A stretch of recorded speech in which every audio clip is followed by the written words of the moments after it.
Welcome students, स्वागत है आपका फिर से एक बार। ठीक है, तो यार आज जो हम शुरू करने जा रहे हैं वो आपका चैप्टर है अगला अरिथमेटिक प्रोग्रेशंस। ओके, जो पिछला आपका छूटा हुआ है वो मैं धीरे धीरे अपलोड करते रहूँगा। ठीक, तो फिलहाल करंट में शुरू कर रहा हूँ क्लास के साथ, तो इसी को आगे बढ़ाते हैं। ओके, और पिछले जो भी आपके लेक्चर छूटे हुए हैं उन सबको मैं आराम से आपको डिस्कस कर दूँगा। ठीक है डियर, तो यार पहले अरिथमेटिक प्रोग्रेशन शुरू कर रहा हूँ और ये थोड़ा सा हटके चैप्टर आपके पास आएगा, बट यकीन करो बहुत इजी है ना, बहुत ज़्यादा इजी है।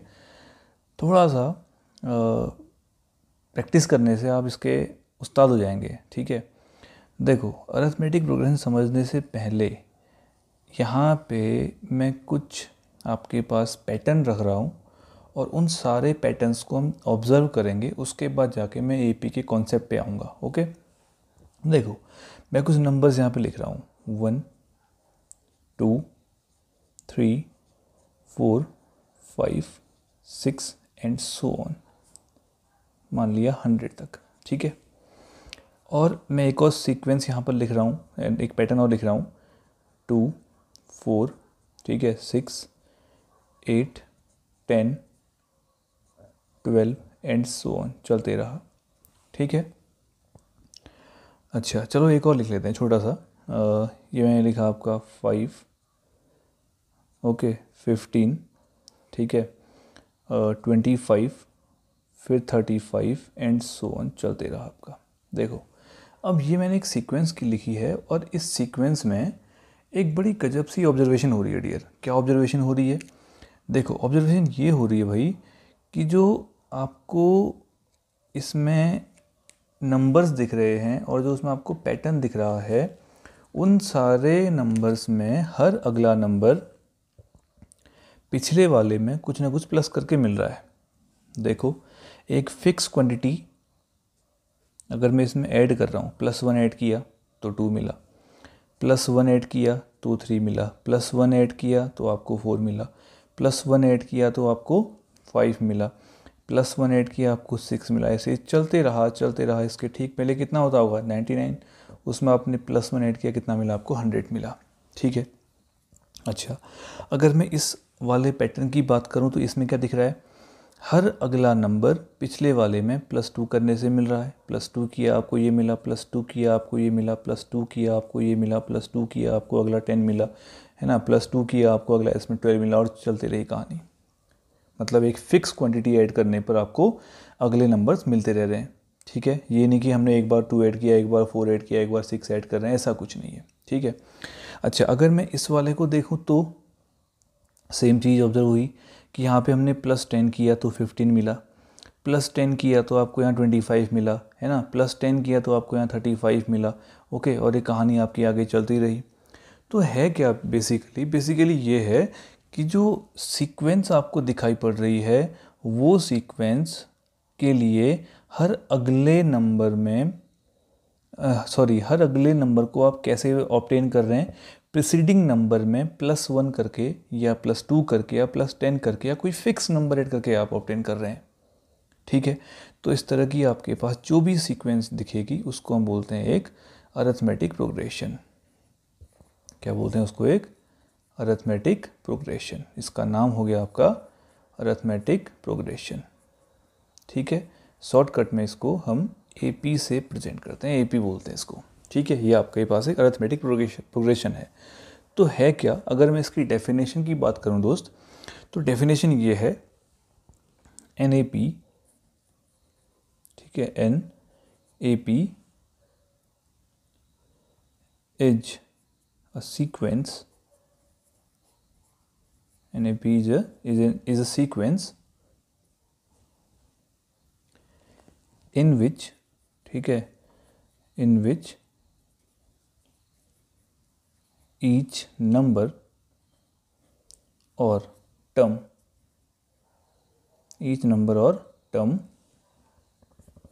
is obtained by adding a fixed number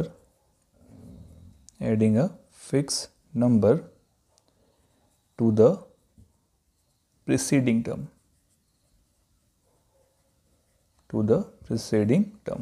ठीक है, मतलब हर प्रीसीडिंग टर्म में कोई फिक्स नंबर ऐड करने पर जो आपको सीक्वेंस मिलेगा दोस्त, वो सीक्वेंस क्या है, आपका एपी है। ठीक है, इतना समझ में आया? तो भाई इतना जब आपके पास आ गया, कहानी आ गई, तो अब आगे बढ़ाते हैं, इसमें कुछ बातें लिखेंगे। जो अपने पास ये एपी की डेफिनेशन आई, मैं इसको अभी जनरल फॉर्म में पेश करूँगा, ठीक है, और उसके बाद इसकी बातों को समझेंगे कि इसमें चल क्या रहा है और हो क्या रहा है। ठीक है, देखो जो मेरे पास सीक्वेंस आई उसमें कुछ बातें देखने को मिल रही थी, ये इसके ऊपर ही सिर में है, इसको देख लो, 5, 15, 25, 35 एंड सो ऑन चलते रहा। तो जो इसमें पहला टर्म दिखाई पड़ रहा है, ठीक है, जो पहला टर्म दिखाई पड़ रहा है इसको बोलते हैं फर्स्ट टर्म। ठीक है, इसको क्या बोलते हैं, फर्स्ट टर्म। और जो हमने फिक्स नंबर ऐड किया, यहाँ पे +10 ऐड किया, ठीक है, यहाँ पे भी +10 ऐड किया, तो जो ये फिक्स नंबर है इसको बोलते हैं कॉमन डिफरेंस। क्या बोलते हैं इसको, कॉमन डिफरेंस। तो कहानी ये आएगी, द फर्स्ट एलिमेंट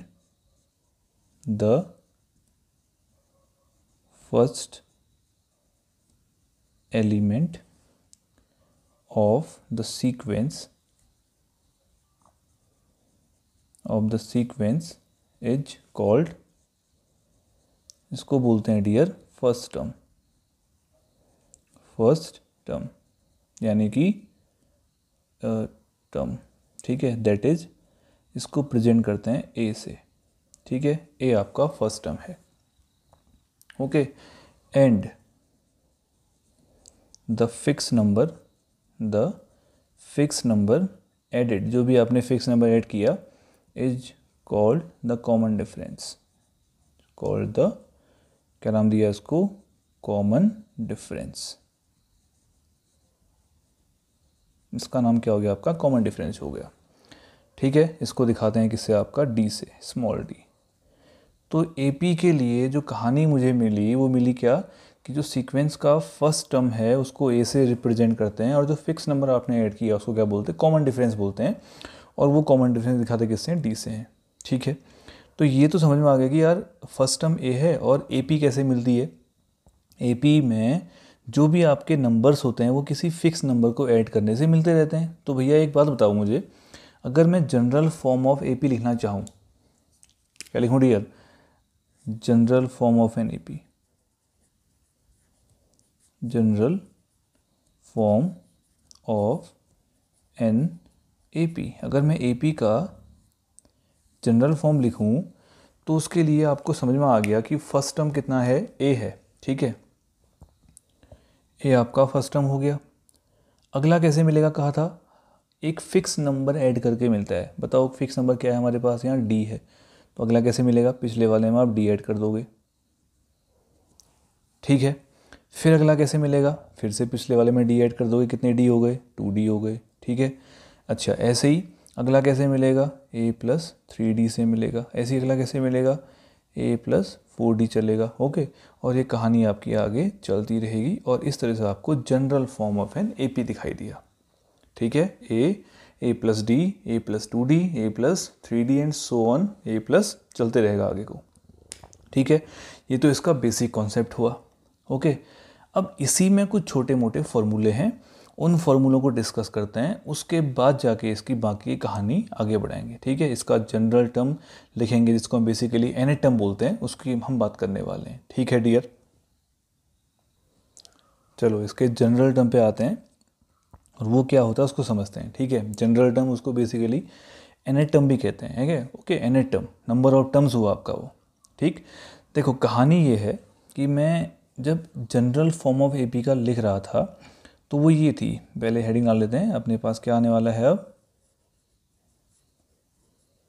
जनरल, और इसको हम क्या बोलते हैं, एनथ टर्म, एनथ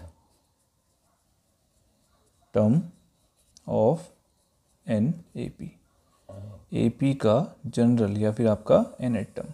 अब वो क्या होता है भैया, देखो यार बहुत आसान चीज़ है, बहुत आसान कॉन्सेप्ट है। अगर एपी में नंबर ऑफ टर्म्स n है, ओके, n टर्म्स अगर आपके पास एपी में हैं अगर, तो कैसे निकालते हैं, n टर्म क्या होगा वो बात करते हैं। नंबर ऑफ टर्म्स मतलब कोई काउंटेबल नंबर होगा, जैसे किसी क्लास में 50 स्टूडेंट बैठे हैं, ठीक है, तो 50 आपका नंबर ऑफ स्टूडेंट्स आया, है ना। अगर किसी असेंबली में आपके पास 100 स्टूडेंट्स हैं तो वो आपके पास एक नंबर ऑफ टर्म आया n, ठीक है, that is called n। Okay, अगर किसी जार में आपके पास 100 जॉय टॉफ़ी भरी हुई है, ओके, तो वो आपके पास आया n, ठीक है, नंबर ऑफ क्वांटिटी, जो भी आपके पास क्वांटिटी है, यहाँ पे हम एलिमेंट्स की बात करेंगे तो वो n होगा, नंबर ऑफ टर्म्स होंगे। ओके, अच्छा, अगर मैं बात करता हूँ कि general form of an AP की, तो एक काम करता हूँ, let an AP has n terms. मान लिया किसी AP में आपके पास n टर्म्स हैं।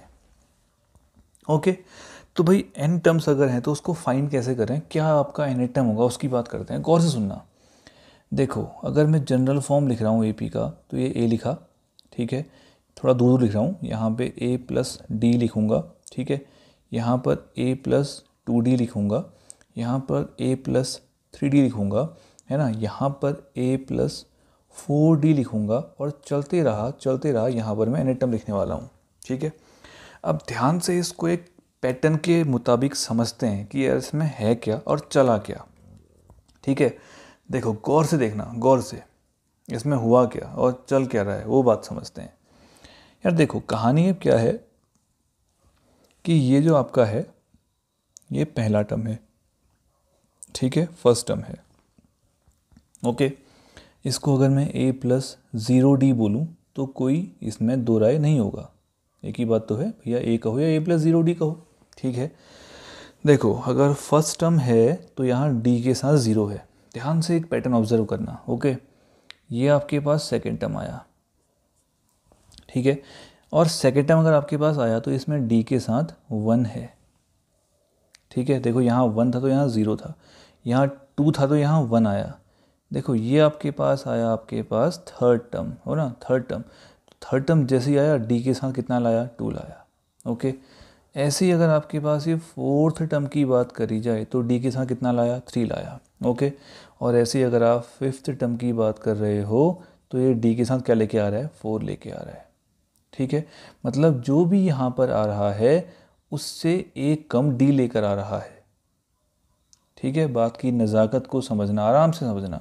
देखो, यहाँ पे 1 था तो आपके पास D के साथ 0 था, यहाँ पे 2 था तो D के साथ 1 था, यहाँ पे 3 था तो D के साथ 2 था, यहाँ पे 4 था तो D के साथ 3 था, यहाँ पे 5 था तो D के साथ 4 आया। ध्यान से बताओ, अगर यहाँ पे आपके पास कोई nth टर्म होगा, अगर यहाँ पे पास आपके पास कोई nth टर्म होगा, मतलब कोई nवां नंबर होगा, तो वो क्या आएगा। देखो, सब में तो A है ही, A है, A है, A है, A है, A जिंदाबाद है, ये तो आपका बना रहेगा, ठीक है। प्लस यहाँ पर D के साथ क्या हो रहा है, जो भी यहाँ है उससे एक कम आ रहा है, तो यहाँ पे n से एक कम आएगा, कितना आएगा, n-1 इंटू D। क्या नहीं आएगा ऐसा भैया, साफ है ना बात, समझ में आ रही होगी मेरी बात। इतनी कोई बात नहीं है, कोई बहुत बड़ा ऑब्जर्वेशन नहीं है, समझा रहा हूँ कैसे आना है, केवल आपने फॉर्मूला यूज़ करना है, बस हो गया, दैट्स ऑल, कुछ नहीं करना है और, ठीक है। तो ये आपके पास आया जनरल टर्म। कैसे आया, कुछ नहीं करना है, बस टर्म देखो, सब में A इन्वॉल्व है और हर टर्म अपने साथ एक कम लेके आ रहा है D के साथ, ठीक है। तो वही हमने देखा, nth टर्म अगर होगा तो n-1 लेके आ जाएगा, बात खत्म होगी तुम्हारे पास। क्लियर है दोस्त। तो यहाँ से मेरे पास जो जनरल टर्म का फॉर्मूला है वो क्या लिखूँगा, वो ये लिखूँगा। देखो, उसके बाद अब फॉर्मूला लिख रहे हैं, ये तुम्हारे पास क्या आ गया, देयरफॉर जनरल और nth term of the AP इसको रिप्रेजेंट करते हैं किससे, an से रिप्रेजेंट करते हैं। किससे करते हैं डियर, an से इसको हम रिप्रेजेंट करते हैं, और एक कहानी इसके बाद ऐसी कुछ बन जाएगी, of the AP is an equal to किसी बुक में TN लिखा होगा इसको, nth टर्म, ओके, तो कन्फ्यूज मत करना। ये हो गया फॉर्मूला क्या, A+n-1 इंटू D। ये तुम्हारे पास आया शानदार सा अपना फॉर्मूला, पहला फॉर्मूला AP का, ठीक है। और पूरी की पूरी पहली एक्सरसाइज आपके पास इस पे बेस्ड है, ठीक है। फर्स्ट एक्सरसाइज तो खैर आपने AP चेक करनी है, AP है या नहीं है, बट सेकेंड एक्सरसाइज तुम्हारे पास nth टर्म पे बेस्ड है, ओके। और उसके बाद आपके पास आएगा सम ऑफ n टर्म्स, और उसकी हम बात करने वाले हैं यहाँ पे, है ना। अच्छा, इसके अलावा एक बहुत बड़ी गजब ऑब्जर्वेशन भी आपको दिखाता हूँ, वो भी यहाँ पे हम कुछ क्वेश्चंस में अप्लाई करेंगे और उनको भी हम सीखेंगे, ठीक है। वो बहुत काम आएगी, तुम्हारे आगे क्लासेस में भी काम आएगी, और उसके बाद हम उसको आगे इम्प्लीमेंट भी करेंगे, ठीक है। ध्यान से देखना, ध्यान से देखो दोस्त, ये है ऑब्जर्वेशन, ये है कि अगर मैं एक वही पुराना सीक्वेंस लेता हूँ, चलो ये लेता हूँ 2 4 6 8 10 12, मैं इतने ले रहा हूँ, बाकी नहीं ले रहा हूँ।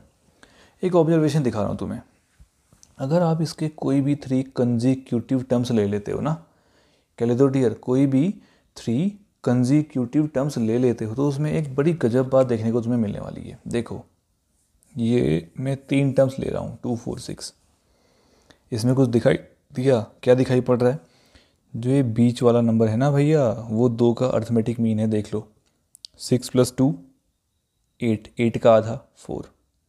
अगर मैं 4 6 और 8 को पकड़ता हूँ, ठीक है, अगर मैं 4 6 और 8 को पकड़ता हूँ तो इसमें भी आपको वही चीज़ दिखाई पड़ेगी।